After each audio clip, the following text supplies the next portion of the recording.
జమ్మి మొక్కకు సంబంధించిన మతపరమైన ప్రాముఖ్యతను పరిశీలిస్తే ఈ మొక్క శివునికి ప్రియమైనది. అలాగే శనీశ్వరుడు జమ్మి మొక్కలో నివసిస్తుందని భావిస్తారు. అయితే సెమి మొక్కను ఇంట్లో పెంచుకోవాలి అంటే జమ్మి మొక్కను నాటడానికి సరైన దిశను ఇప్పుడు తెలుసుకుందాం.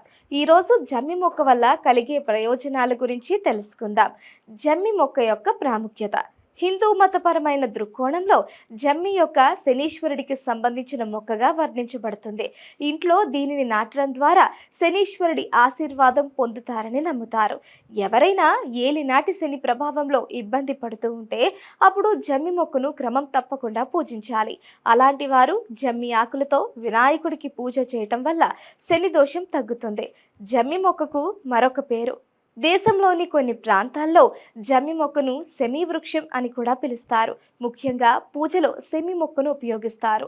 జీవితంలో కష్టాలు, బాధల నుండి ఉపశమనం కలిగించడానికి జమ్మి మొక్క పనిచేస్తుంది. జమ్మి ఆకులను శివునికి అర్పించడం ద్వారా మోక్షం లభిస్తుందని నమ్ముతారు. అంతేకాదు దీని ఆకులను గణేశుడు, శనిదేవుడికి కూడా సమర్పించడం వలన శుభ ఫలితాలు పొందుతారు. జమ్మి మొక్కను ఏ దిశలో నాటాలి అంటే వాస్తుశాస్త్రం ప్రకారం ఇంటి ప్రధాన ద్వారం వద్ద సెమి మొక్కను ఉంచడం చాలా శుభప్రదంగా పరిగణించబడుతుంది. అంతేకాదు ఈ జమ్మి మొక్కను ఈశాన్య మూలలో కూడా నాటవచ్చు. సెమి చెట్టును ఈ దిశలో పెంచుకోవడం వల్ల ఆర్థిక సమస్యల నుంచి ఉపశమనం లభిస్తుంది. ఈ విషయాలను గుర్తుంచుకోండి. జమ్మి మొక్కను నాటడం వల్ల ఉద్యోగ వ్యాపారాల్లో కూడా పురోగతి ఉంటుంది.